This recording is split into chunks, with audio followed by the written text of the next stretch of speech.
बहुत बहुत स्वागत। कहाँ आप लोग नागौर से है, कहाँ से? जिले की प्रेस। आप लोग यहाँ कोई प्रेस का कोई बना हुआ है, कोई अपना स्थान नागौर में? क्यों भाई, कोई हमारा प्रेस का कोई वहाँ नहीं बना हुआ स्थान? मीडिया सेंटर है। अच्छा, मीडिया सेंटर बना हुआ है नागौर में, ऑफिस में बना हुआ है, नहीं वो किसका, आपका ऑफिस है या इनका अलग से मीडिया सेंटर बना होता है? कितने ऑफिस के साथ में कितने जगह है? हमारे तो 2 कमरे में सर, जो DPR ऑफिस में है ना, वो ऐसे बना था कि रात को सूचना आई कि सुबह उठे, तो आप समझ सकते हैं कि 24 घंटे में मीडिया सेंटर कैसे तैयार होगा। लेकिन हम तो इस पर तसल्ली कर रहे हैं, अगर एक अच्छा मीडिया सेंटर कोई बढ़िया जगह ढूंढ के बताओ। और DPR ऑफिस के साथ ही हो, नहीं ऐसा कोई जगह आप अलग से जो पड़ी है, कोई ऐसी स्पेयर कोई हो, उसको ढूंढ के बताओ। अगर देखो एक बार उसको नया बनाए, मतलब कोई ऐसी जगह जहाँ है ही नहीं और उसको आप इंगित करोगे तो ठीक नहीं है ना।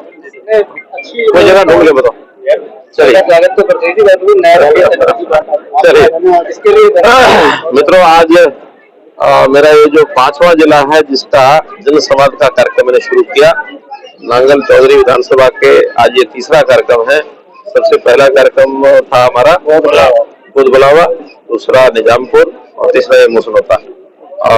सभी स्थानों पर अच्छी संख्या में जो लोग थे, उस गांव के भी, आसपास के गांव के भी लोग आए।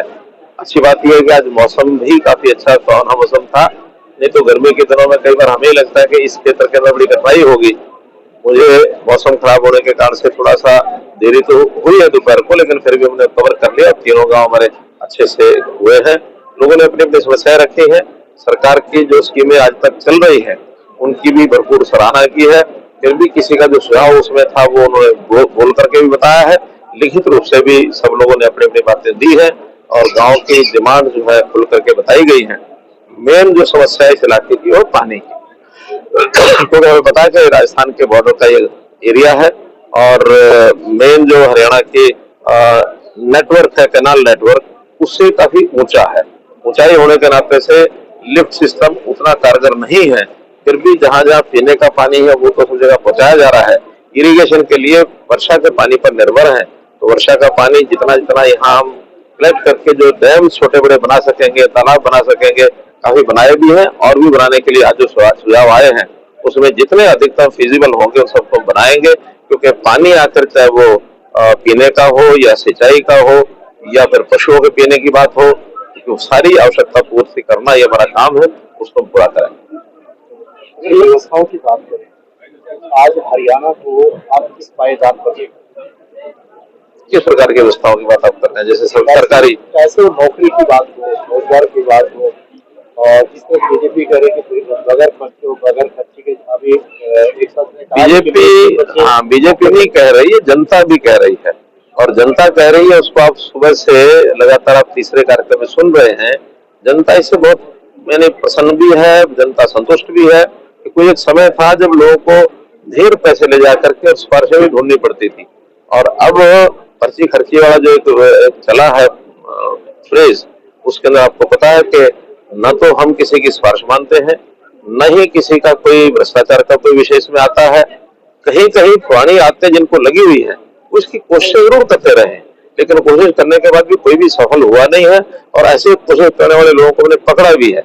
सैकड़ों की संख्या में लोगों को पकड़ के अंदर किया है और धीरे धीरे अब जो डर बैठा है उसके कारण से कोई भी व्यक्ति इस प्रकार की हिम्मत करता नहीं है कि किसी प्रकार की कोई गड़बड़ नकल करने की बात या इम्पर्सोनेशन की बात अथवा पैसे की बात अथवा पर्ची खर्ची की बात, कोई सिफारिश हमारे यहाँ चलती नहीं है। और 1,05,000 नौकरियां हमने एक निष्पक्ष तरीके से और पारदर्शी तरीके से मेरिट के हिसाब से हमने दी है। अभी भी अगले आने वाले 4 या 5 महीने में लगभग 60,000 से लेकर 65,000 तक और नई नौकरियां भी ये हम देने वाले हैं, जिसकी प्रक्रिया चल रही है। 3 मुद्दे जो जनता भी आपके सामने लेकर आ रही है, प्रॉपर्टी ID, बुढ़ापा पेंशन और पीले राशन कार्ड से नाम करना।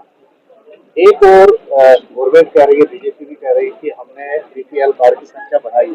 प्रॉपर्टी ID को लेकर के आपने कहा कि वे एक आने वाले समय में लोगों के लिए लाभकारी होगी, लेकिन जनता को इस तरीके से संतुष्ट कर पाएंगे कि जो योजना सरकार की है प्रॉपर्टी आईडी की और वो उनके हित में? देखिए, जनता संतुष्ट है, कोई असंतुष्ट नहीं है। पहली बात है कि प्रॉपर्टी आईडी का विषय केवल शहरी क्षेत्र का है। यहाँ तीनों क्षेत्रों में अभी कोई प्रॉपर्टी आईडी का विषय नहीं निकला है। हाँ, हमने लालडोरा के बारे में जरूर लोगों को बताया कि वहाँ की रजिस्ट्रियां सबकी हो रही है, जहाँ विवाद नहीं है किसी प्रॉपर्टी का, वो सब रजिस्ट्रियां लालडोरे की सर अभी तक मोटेशन हुई हुई रजिस्ट्री अभी नहीं है। मैं बता रहा हूँ अभी मोटेशन हुई वो नहीं, अभी रजिस्ट्री भी नहीं, अभी तो अरे नहीं, कुछ गाँव की हुई है, कुछ गाँव की भी रजिस्ट्री होनी बाकी है। उसमें हमने प्रॉपर्टी कार्ड दिए हैं, प्रॉपर्टी कार्ड के बाद रजिस्ट्रियां होंगी, रजिस्ट्रियों के बाद उनकी म्यूटेशन होगी, क्योंकि पहली बार से हो रहा है और पहली बार होने में डिपार्टमेंट को बहुत ध्यान से करना पड़ता है, कहीं गलत काम कोई ना हो जाए। इसके लिए हमने 1 साल का समय भी रखा है। 1 साल में सारी चीजों का रिव्यू करने के बाद, उनका सर्वे करने के बाद, जो आदमी कहता है मेरी प्रॉपर्टी है, पिछला रिकॉर्ड तो कोई है नहीं, उसके ऊपर गांव की ग्राम सभा की पहले मोहर लगवाई जाती है, फिर उसके नाम प्रॉपर्टी आईडी, प्रॉपर्टी का कार्ड बनता है, फिर उसको रजिस्ट्री होती है।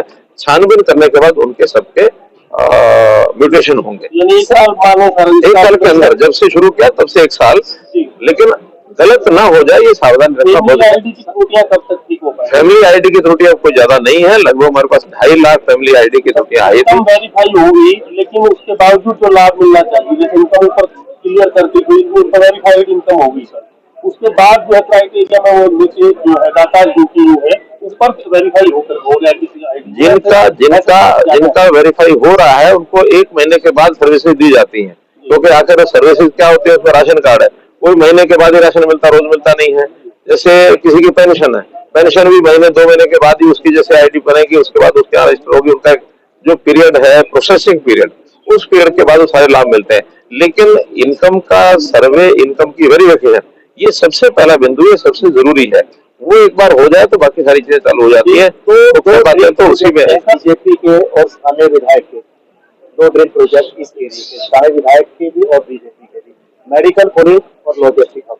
लॉजिस्टिक हब काफी लंबा समय खींच गया है लॉजिस्टिक हब को, और मेडिकल कॉलेज भी आपका अंतिम, लेकिन इन दोनों प्रोजेक्ट को कब तक गवर्नमेंट कंप्लीट कर पाएगी? जैसे जहाँ तक मेडिकल कॉलेज का विषय 90% काम उसका पूरा हो गया। आज ही मैंने अनाउंस किया कि ये साल में सारी फिनिशिंग करके 10% काम बचा है उसको पूरा करके अगले वर्ष के अंदर उसके एडमिशन सारे शुरू हो जाएंगे। जहाँ तक लॉजिस्टिक हब है, वो कोर्ट केस था, कोर्ट की सुनवाई हो गई है, उसका फैसला रिजर्व कर लिया जज ने। मुझे लगता है 1 दिन में 2 दिन में जब भी फैसला सुना देंगे, उसके सुनाते ही दिस वे और दैट वे फैसला जिधर भी होगा, वो काम अगर फैसला सरकार के फेवर में होता है तो जमीन थोड़ा ज्यादा हमको मिल जाएगी, फैसला सरकार के विरोध में होता है जमीन थोड़ा कम मिलेगी, कम भी मिलेगी तो हमारा लॉजिस्टिक जो हब का कार्यक्रम है वो उस फैसले के तुरंत बाद शुरू हो जाएगा। उसमें भी चूंकि जमीन का विषय होता है तो पंचायतें उस समय नहीं थी, अब पंचायतें बन के आई है, पंचायत ने रेजोल्यूशन पास कर दिया। 1000 एकड़ पंचायत की जमीन को हम को लेकर के HSIDC के माध्यम से वो करेंगे, उसका भी बहुत जल्दी अब शुरू हो जाएगा। मेरी 3 दिन कल ही बात हुई है HSID से, उनका की जमीन जैसे ही हैंड ओवर पंचायत हमको कर देगी उसका काम शुरू। आपके प्रोग्राम से पहले CIA ने कई लोगों के पास दबिश की, नांगल चौधरी से आप 3 पीढ़ी से बीजेपी के साथ जुड़े हुए हैं, सुबेदार जगराम जी, उनके वहां भी गए और मना किया कि आप हमारे प्रोग्राम में नहीं जाएंगे। तो किस तरह से ये सब? देखिए, कोई इंडिविजुअल केस का मुझे मालूम नहीं है, कोई सिक्योरिटी के नाते से पुलिस के काम होते हैं, अपना सिक्योरिटी में करते हैं। जहाँ तक वो जो आप बता रहे हैं, मुझे भी बताया गया कोई बीजेपी का कार्यकर्ता ऐसा अपने आप को पोस्ट करता है, लेकिन पिछले किसी प्रदर्शन में उसी व्यक्ति ने सरकार के विरुद्ध नारेबाजी की है। तो जब सरकार के विरुद्ध कोई नारेबाजी करते हैं तो स्वाभाविक है पुलिस CID सब अलर्ट हो जाते हैं। तो आखिर क्योंकि जनता के कार्यक्रम में व्यवधान कोई ना पड़े, जिन्हें बात अपने आगे करनी है, बात ठीक है। कार्यक्रम आपके रहे बहुत अच्छे रहे, सारे बढ़िया कार्यक्रम रहे। विधानसभा में कार्यक्रम थे सर, नागल चौधरी तकवासी भी चाहेंगे कि उनके लिए कुछ आप जो है नांगल चौधरी नहीं, ऐसा नहीं है। नांगल चौधरी भी मैं जा रहा हूँ, कुछ कार्यकर्ता वहाँ मिलेंगे, और नांगल चौधरी की भी जो हमारे पास चीजें आई हुई हैं, क्योंकि जो चीजें आई है वो एप्लीकेशन आती है, डिमांड आती है, उसके ऊपर कुछ समय के बाद निर्णय लेते हैं। तो आज ये सब निर्णय नहीं हुए हैं। यहाँ भी मुझे लगता है 150 से 200 एप्लीकेशन हमारे पास आई है, उनका सबका एनालिसिस किया जाएगा। मंत्रिमंडल में भी कुछ तैयारी हुई थी, बहुत समय से इंतजार लंबा हो गया सर। ऐसा कि सब लोग अपने आप को मंत्रिमंडल में मान के चलते हैं। जितने मंत्रिमंडल के लोगों की जितनी ताकत होती है, अथॉरिटी होती है, हमारे हमारे विधायक हो, हमारे सांसद हो, हम किसी को भी कम मान के नहीं चलते, सबको उतना ही महत्व देते हैं। हमारे सांसद महोदय ने बताया क्योंकि दिन में जो मैंने घोषणा की थी उन्होंने याद कराई, तो आपको बताता हूँ। ये जो 9 गांव है, कौन सा क्षेत्र बोलते हैं उसको, नलवटी के 9 गांव के लिए एक नई योजना 34 करोड़ रुपए की, 4 गांव के लिए एक योजना, 5 गांव के लिए एक योजना। तो उसमें डीआई पाइप लगा करके उनका पानी, उनको सबको नहरी पानी मिल जाए, तो ऐसी 34 करोड़ रुपए की नई योजना की घोषणा की है और उस पर बहुत जल्दी काम शुरू हो जाएगा।